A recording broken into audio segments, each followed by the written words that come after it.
जय श्री कृष्ण। आप सभी को मार्गशीर्ष मास पूर्णिमा की ढेरों शुभकामनाएं।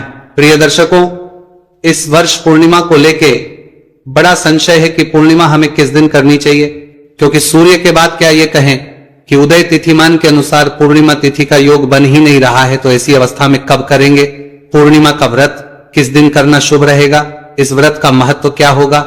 ये व्रत किया कब जाना चाहिए और इसकी पूजा विधि क्या होगी? इसमें क्या पूजा करनी है? क्या भगवान को अर्पित करना है, क्या अर्पित नहीं करना है? व्रत किस दिन करना है? और सत्यनारायण भगवान का जो व्रत है वो किस दिन करना है? यह मार्गशीर्ष मास की पूर्णिमा है।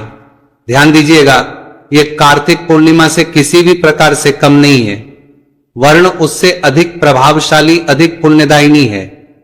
यह 1 करोड़ गुना अधिक पुण्य देने वाली है, क्योंकि भगवान नारायण स्वयं कहते हैं कि मार्गशीर्ष मास कार्तिक मास की तुलना में 1 करोड़ गुना अधिक फल देता है। इस पूर्णिमा पर जितना हो सके पूजा पाठ, जप तप, दान पुण्य आदि कर्म कीजिए।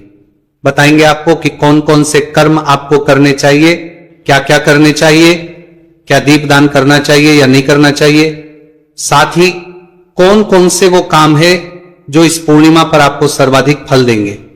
ये संपूर्ण जानकारी आपको इस वीडियो के माध्यम से प्रदान की जाएगी। आपसे निवेदन है कि वीडियो यदि थोड़ा सा भी अच्छा लगे तो कृपया लाइक अवश्य कर दीजिएगा। परमेश्वर की कृपा प्राप्त करने के लिए, भगवान नारायण की कृपा प्राप्त करने के लिए कमेंट बॉक्स में अवश्य लिखिएगा श्रीमन नारायण या ओम नमो भगवते वासुदेवाय। भगवान सत्यनारायण की कृपा से आपके जीवन के दुखों का अंत होगा, आपका व्रत सफल होगा। आप देख रहे हैं सनातन धर्म का संसार ज्योतिष संस्थान का प्रतिष्ठित यूट्यूब चैनल सनातन धर्म का संसार धार्मिक। हम यहां पर सभी व्रत और त्योहारों की सही शास्त्रीय जानकारी प्रदान करते हैं। ज्योतिष शास्त्र पंचांग के नियमों के अनुसार आपको बताते हैं कौन सी तिथि कब है, व्रत आदि कब करना है, क्या विधि है, क्या नियम है और क्या गलती नहीं करनी है। यदि आप सभी व्रत और त्योहारों की सही शास्त्रीय जानकारी पाते रहना चाहते हैं तो कृपया चैनल को सब्सक्राइब कीजिए और बेल आइकन को प्रेस कीजिए। जब आप सब्सक्राइब का बटन दबाएंगे तो वहां एक घंटी का निशान बना हुआ आएगा, उसको अवश्य दबाइएगा, तभी आपको हमारे सारे वीडियो प्राप्त होंगे, अन्यथा आपसे छूट जाएगी।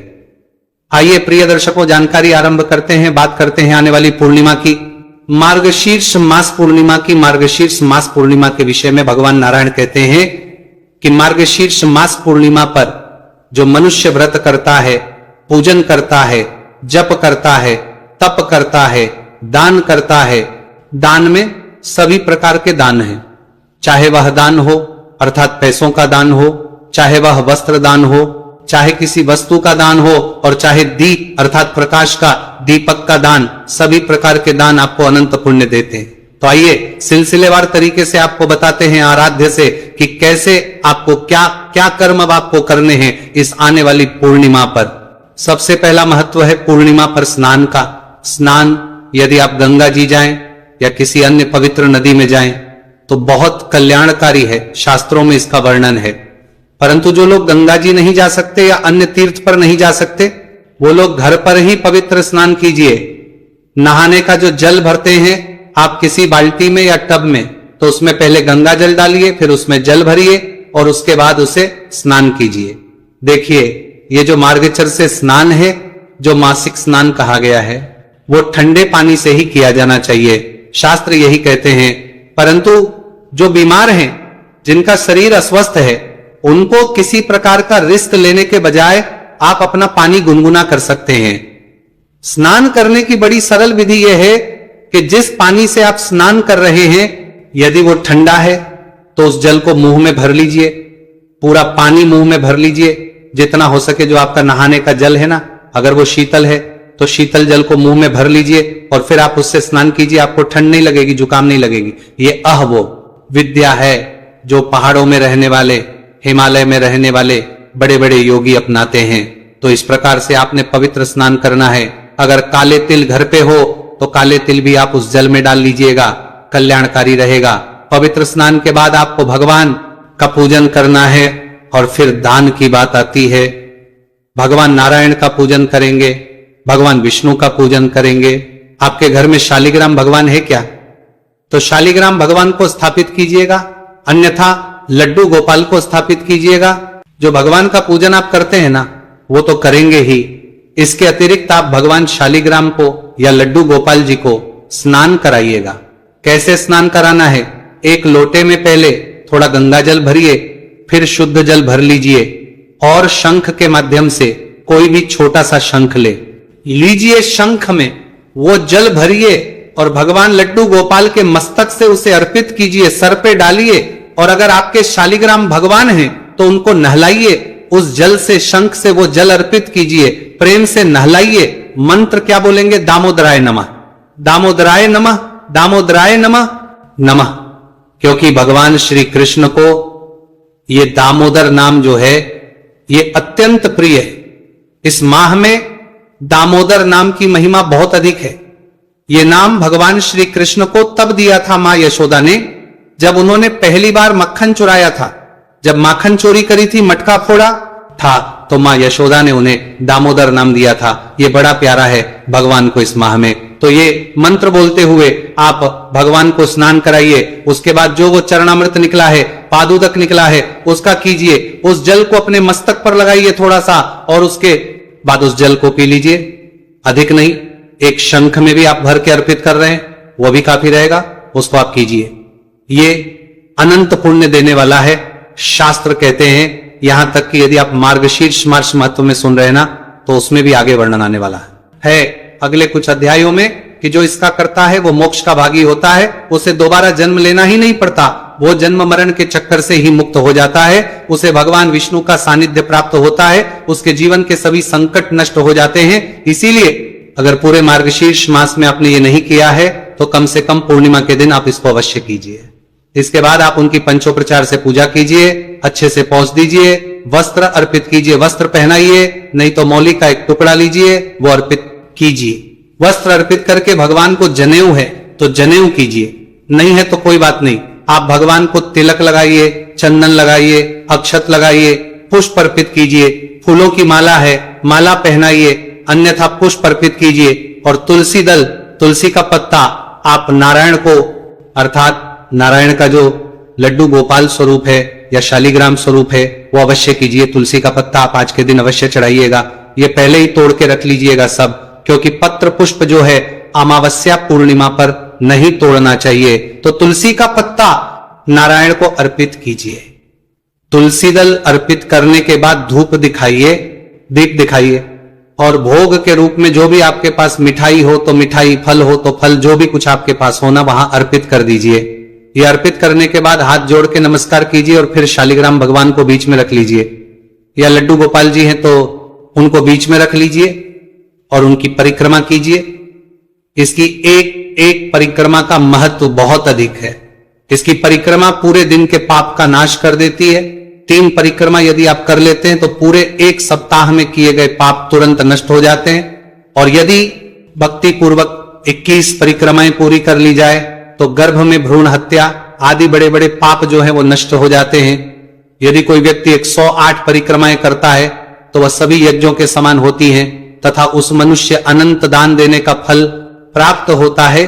उसे इतना पुण्य मिलता है जैसे कि उसने कई बार पृथ्वी की परिक्रमा कर ली हो। भगवान विष्णु कहते हैं कि पृथ्वी और शालिग्राम की परिक्रमा ये एक दूसरे के समान ही है। अगर आपने शालिग्राम भगवान की एक परिक्रमा कर ली तो ये मानो कि आपने पूरी पृथ्वी की परिक्रमा कर ली है। इसीलिए आज के दिन आपको शालिग्राम भगवान की परिक्रमा करनी चाहिए, करके साष्टांग प्रणाम करना चाहिए। इस प्रकार आपने ये पूजन करना है, शालिग्राम भगवान का पूजन करना है, परिक्रमा करनी है। अब बात आती है इससे आगे की। पूजन कर लेने के बाद दान की महिमा है।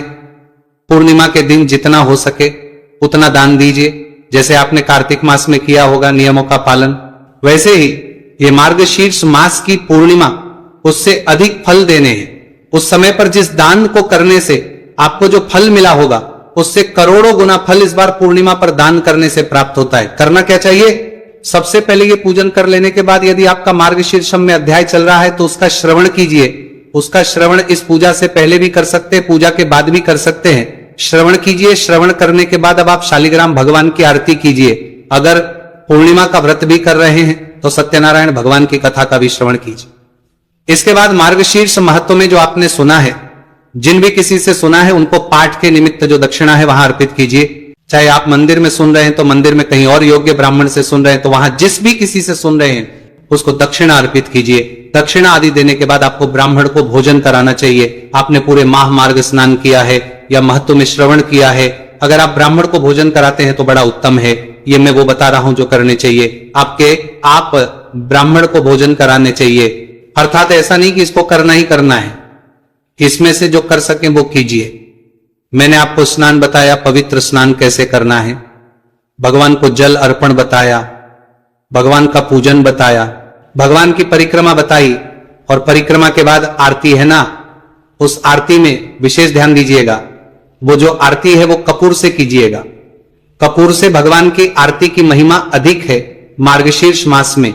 इससे जो पुण्य फल मिलता है वह अनंत पूर्ति प्राप्त होता है। इसीलिए कपूर से आरती कीजिएगा। ब्राह्मण को भोजन कराइए। जोड़े से बुला सकते हैं तो जोड़े से बुलाइए ब्राह्मण और ब्राह्मणी को, और उनको जो भी दान दक्षिणा आप दे सके, जितना आपका सामर्थ्य है ना, वह सामर्थ्य के अनुसार दान दक्षिणा आदि दीजिए और उनको विदा कीजिए। आज के अन्नदान का बड़ा फल है, जितना हो सके अन्नदान कीजिए। कहां कहां कर सकते हैं अन्नदान? आप घर में, मैंने बताया, ब्राह्मण को भोजन करा सकते हैं। आप बाहर भंडारा लंगर आदि करा सकते हैं। कहीं लंगर आदि हो रहा है उसमें सहयोग दे सकते हैं। इसके अतिरिक्त कुछ ना हो तो मंदिर में सूखा आटा, दाल, चावल, चीनी आदि रख के, दक्षिणा रख के वो मंदिर में दे के आ सकते हैं, या कोई सुयोग्य ब्राह्मण आपके आसपास है तो वहां दे सकते हैं। अन्नदान की महिमा आज बड़ी अधिक है। जलदान कर सकते हैं, जलदान की महिमा अधिक है। जूते के दान की महिमा अधिक है। ब्राह्मण को जूता दान दे सकते हैं। ये जो दान है ये ब्राह्मण के निमित्त हैं, वो ब्राह्मण को ही देने हैं।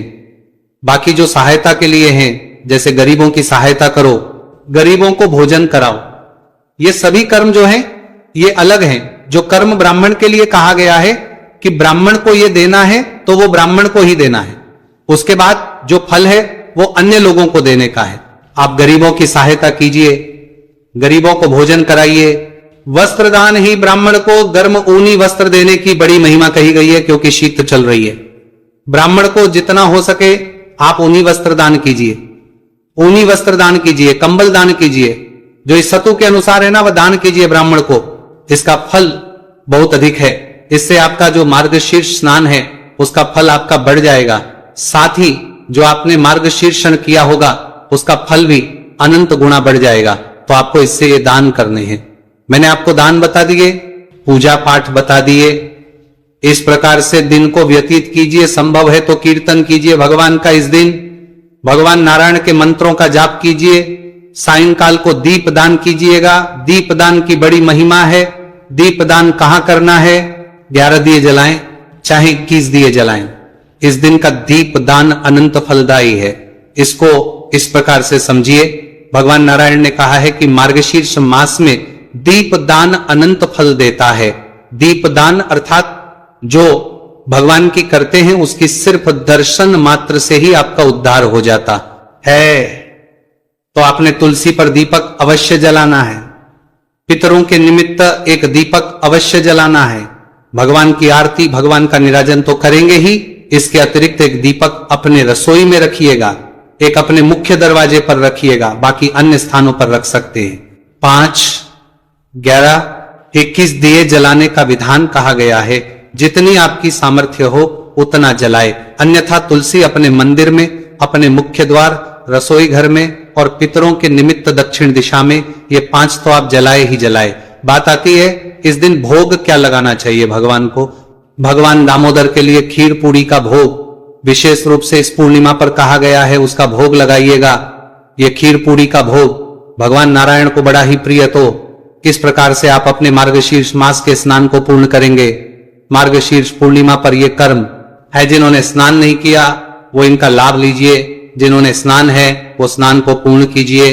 अब बात करते हैं जो सत्यनारायण भगवान का व्रत करते हैं या चंद्र अर्घ्य व्रत करते हैं, उन्हें क्या करना है। प्रिय दर्शकों, पूर्णिमा के दिन 2 व्रत होते हैं, एक सत्यनारायण व्रत और एक चंद्र अर्घ्य व्रत। सत्यनारायण व्रत जो है वो दिन में खोल लिया जाता है, तीसरे प्रहर में पूजा करके सायंकाल को, और चंद्र अर्घ्य व्रत जो है वो रात्रि काल या सायंकाल को जब चंद्रमा उदित होते हैं तो उनको अर्घ्य देकर ही खोला जाता है। ये व्रत भी आप इसी पूजा पाठ के साथ साथ कर सकते हैं। जैसे आप शालिग्राम भगवान का पूजन कर रहे हैं, वही आप सत्यनारायण भगवान की तस्वीर और प्रतिमा स्थापित कीजिए। उनको भी पहले स्नान कराइए, जल के छींटे दीजिए, वस्त्र के रूप में मौली का टुकड़ा अर्पित कीजिए, तोड़ के उनको तिलक कीजिए, तिलक अर्पित करके अक्षत लगाइए, पुष्प अर्पित कीजिए, माला है माला पहनाइए, धूप दिखाइए, दीप दिखाइए, अर्पित कीजिए। अर्थात है तो फल, मिठाई है तो मिठाई, नहीं तो मिश्री अर्पित कर दीजिए और आचमनी के रूप में 1 चम्मच जल अर्पित कीजिए।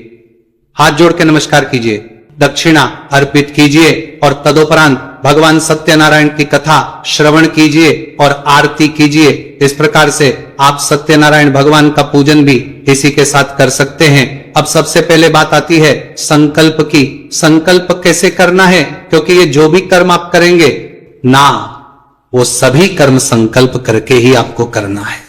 तो कर्म मैंने आपको बता दिया। अब संकल्प की बात कर लेते हैं कि जब भी आप शुरू करेंगे, चाहे आप भगवान सत्यनारायण का व्रत पूजन कर रहे हैं तो वो, या फिर आप मार्ग का जो अंतिम दिन है उसका पूजन कर रहे हैं, समापन कर रहे हैं, तो वो अपने सीधे हाथ में जल लीजिएगा। 1 रुपए का सिक्का दक्षिणा के रूप में कम से कम रखिएगा। 3 बार बोलिएगा ओम श्री विष्णु श्री विष्णु श्री विष्णु।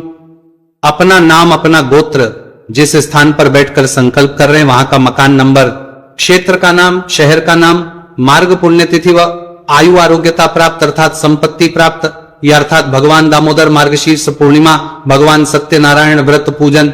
और जो लोग केवल समापन कर रहे हैं, जो पूर्णिमा का व्रत नहीं कर रहे हैं, वो बोलेंगे कि मार्गशीर्ष पूर्णिमा, मार्गशीर्ष स्नान, महात्म्य, संपूर्णार्थ, भगवान दामोदर पूजन, श्री विष्णु, और वह संकल्प भगवान के चरणों में अर्पित कर दीजिएगा। ये आपने करना है और उसके बाद जो पूजन बताया है उस विधि से पूजन करना है। कुछ ना समझ आए तो कमेंट बॉक्स में लिख के पूछ लीजिएगा। अब बात करते हैं कि ये पूर्णिमा है कब, क्योंकि पूर्णिमा तिथि का इस बार 6 हो गया है और 6 हो जाने के कारण पंचांग में पूर्णिमा लगाई नहीं गई, क्योंकि मार्गशीर्ष पूर्णिमा तिथि जो है ना, वो शुरू हो रही है गुरुवार 4 दिसंबर को सुबह 8:37 पर और शुक्रवार 5 दिसंबर को सुबह 4:43 पर यह समाप्त होगी। अब ऐसे में 2 दिन सूर्य के मुख से पूर्णिमा नहीं है। 4 तारीख को सूर्योदय के बाद आ रही है और 5 तारीख को उदय से बहुत पहले ही समाप्त हो जा रही है। नियमों का ध्यान रखते हुए आपको पूर्णिमा करनी चाहिए 4 दिसंबर को, क्योंकि इस दिन 8:37 से रहेगी, पूरे दिन रहेगी। चंद्रमा का उदय पूर्णिमा में ही रहेगा, तो पूर्णिमा का त्योहार मार्गशीर्ष पूर्णिमा 4 दिसंबर को मनाई जाएगी। गुरुवार का दिन है, बड़ा ही उत्तम दिन है, इसीलिए इसका पूरा लाभ लीजिए। जितना कर सकेंगे उससे कई गुना अधिक आपको पुण्य प्राप्त होगा।